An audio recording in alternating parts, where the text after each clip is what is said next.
Ostatnio pojawiło się sporo zamieszania wokół Gothica Remake. Niektórzy sugerują, że jest to wielkie rozczarowanie, katastrofa czy też zwyczajnie krap. Można też spotkać opinię, że remake jest regresem wobec oryginalnej jedynki. Ale od czego to wszystko się zaczęło? 1,5 tygodnia temu na targach PGA zaprezentowano to samo demo Gothica Remake, co na Gamescomie. Jedyna różnica polegała na tym, że w Poznaniu można było ograć demo z polskim dubbingiem. Poza tym technologicznie było to samo, te same błędy, te same animacje czy też walka. Niestety twórcy nie zaprezentowali aktualnego stanu gry, a jak dobrze wiemy, mieli wprowadzić wiele zmian po pierwszej prezentacji gameplaya. Najbardziej oberwały koślawe animacje oraz mechanika walki, która według niektórych jest gorzej wykonana niż w oryginale. Jednak czy rzeczywiście jest tak źle, że można nazwać jeszcze niewydaną grę największym rozczarowaniem bieżącego roku? Wszakże walka oraz animacje to nie jedyne elementy, na podstawie których można ocenić dany tytuł. I tak mam wrażenie, że fani serii podzielili się na dwie grupy. Pierwsza na podstawie niepełnego, a zarazem niegotowego jeszcze produktu wieszczy, że jest to katastrofa.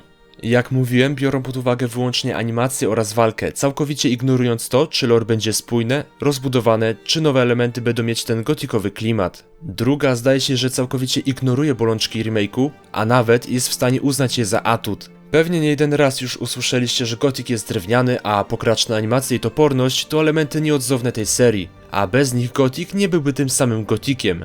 U jednego youtubera usłyszałem dość ciekawą opinię. Otóż Gothic osiągnął sukces pomimo swojej toporności i wiecie co? W 100% się zgadzam.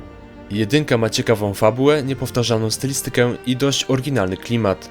Poza tym są jeszcze elementy związane z rozgrywką, dzięki którym chce się wracać do Górniczej Doliny.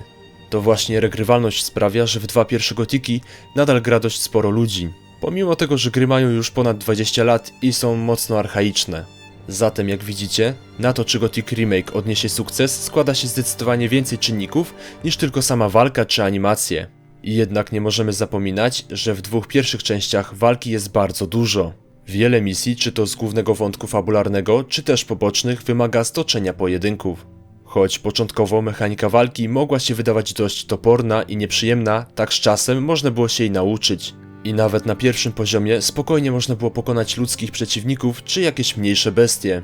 Natomiast w Gothicu Remake animacje ciosów są zwyczajnie zbyt powolne. Wygląda to tak, jak gdyby postać atakowała nie krótkim mieczem, a sporym młotem czy też toporem. Ciosy są zbyt powolne i absolutnie nie kupuję wizji twórców, że tak było w oryginale. Otóż sami widzicie, że ciosy są szybsze niż w remake'u. Trudność polegała na tym, że będąc początkującym mamy mało kombinacji ataków. Z racji, że remake stara się być znacznie bardziej realistyczny niż pierwszy Gothic, to ta animacja wygląda wyjątkowo niekorzystnie. Dodatkowo mamy dość słabą responsywność postaci, co jest najbardziej irytującym elementem. Jak można czerpać przyjemność z grania, skoro jedna z najistotniejszych rzeczy po prostu nie działa? W pierwszym Gothicu, choć sterowanie jest nieco toporne, to postać szybko reaguje na nasze komendy. A gdyby tego było mało, to animacje w oryginalnej jedynce są po prostu szybsze.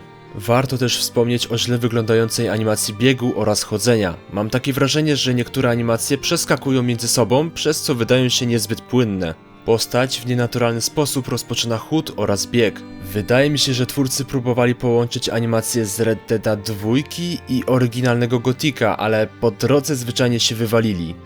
Nie wierzę, że to mówię, ale animacje wyglądały zdecydowanie lepiej w growym demie z 2019 roku.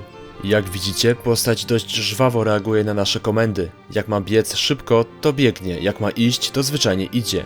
Podczas skoków czuć, że Bezi coś tam waży, a dzięki temu, że animacje są moim zdaniem znacznie prostsze, gra jest bardziej dynamiczna oraz sterowanie jest responsywne. Choć nie odpowiada mi model walki z For Honor, to i tak walczy się lepiej niż w demie, gdyż animacje są po prostu lepiej zrobione. Mam takie wrażenie, że twórcy za mocno przekombinowali niektóre z nich, co zwyczajnie przerosło ich siły. I w rezultacie mamy przeskakujące, niepłynne i opóźnione ruchy postaci. Jest jednak światełko w tunelu. Otóż Rysław w podcaście u Ufała wspominał, że twórcy pracują obecnie na najnowszej wersji silnika Unreal 5.5. Gdyby to była prawda, to animacje można w dość prosty sposób połączyć, tak aby były znacznie płynniejsze. Zresztą sami to widzicie. Oczywiście nie jest to jeszcze potwierdzone przez twórców, ale po usłyszeniu sporej ilości krytyki, to z pewnością coś tam będą działać. Więc jak to zwykle bywa, prawda leży gdzieś po środku. Nie oceniałbym gry na podstawie samych animacji, które do premiery mogą się dość mocno zmienić, oraz nie zamykałbym oczu na wszelkie bolączki, albo co gorsza, nie robiłbym z nich elementów ikonicznych. Osobiście bardzo zależy mi na tym, żeby twórcy rozbudowali lore oraz załatali wszelkie dziury. Dodatkowo nie pogniewałbym się, gdyby rozbudowali niektóre pustawe lokacje i dodali tam nieco nowej zawartości. Twórcy wielokrotnie wspominali, że rozbudują wątek czwórki przyjaciół. Otrzymamy znacznie więcej zadań ze wspomnianą czwórką oraz będą odgrywać kluczową rolę w pewnym zadaniu fabularnym. Dodatkowo wielu fanów jedynki zarzuca, że po pierwszym rozdziale nie ma za wiele zadań pobocznych oraz nie czuć, że obozy pomiędzy sobą konkurują. Alchimia ma dodać nieco głębi konfliktowi oraz nie zabraknie nowych zadań pobocznych. Ponoć ma się pojawić wątek dotyczący tego, czy Gomez wiedział. No dobrze, ale czy twórcy faktycznie słuchają graczy? Twórcy są świadomi tego, że animacje są kiepskie oraz walka powinna być bardziej dynamiczna. To właśnie słaba responsywność i zbyt powolne ciosy były jednymi z najbardziej krytykowanych elementów. Gracze mogli wyrazić swoją opinię w ankiecie po ograniu dema i tym samym nakierować twórców na właściwą drogę. Alchimia jako studio odpowiedzialne za remake nie tylko skupia się na poprawie technicznej strony gry, ale jednocześnie stara się wiernie oddać klimat oryginalnej produkcji. Chcą zachować klimat pierwowzoru, jednocześnie naprawiając błędy fabularne i lorowe. Fakt, że twórcy słuchają społeczności, daje nadzieję, że projekt wciąż ma duży potencjał. Nawet jeśli na obecnym etapie gry widoczne są jeszcze niedociągnięcia. Kwestią, która budzi ciekawość, jest oczywiście data premiery. Patrząc na obecną sytuację, wiele wskazuje na to, że twórcy poświęcą czas na poprawę najważniejszych aspektów gry. Sierpniowy zwiastun pokazał już niemal wszystkie kluczowe lokacje, co sugeruje, że duża część gry jest już ukończona, a trwające prace koncentrują się na animacjach oraz walce. Jeśli premiera miałaby nastąpić w drugiej połowie przyszłego roku, to istnieje realna szansa, że Alchimia poprawi wszystkie mankamenty z dema. Warto przypomnieć, że po głośnej krytyce prezentacji na Gamescomie studio skupiło się na poprawianiu animacji, co pozwala przypuszczać, że obecna wersja jest znacznie bardziej zaawansowana i dopracowana niż ta, którą mogliśmy oglądać na Gamescomie czy PGA. I jeszcze taka mała ciekawostka. Wiecie, dlaczego w obozie sekty zabraknie niebieskiego światła? Otóż twórcy uznali, że lampy z magicznej rudy są bez sensu, gdyż ruda jest walutą, zaś w obozie na bagnie masa nowicjuszy to zwykli kryminaliści, którzy niekoniecznie podzielają poglądy sekty, ale chcą mieć spokój i dostęp do zioła. Zatem widząc sporej wielkości bryłę magicznej rudy, zwyczajnie by ją ukradli. Ciekawa wizja artystyczna. I to wszystko w dzisiejszym materiale. Dajcie znać, co sądzicie o zaprezentowanej wersji Gothica Remake oraz jakie są wasze wizje co do finalnej gry. Piszcie w komentarzach, a my widzimy się już niedługo. Trzymajcie się, cześć!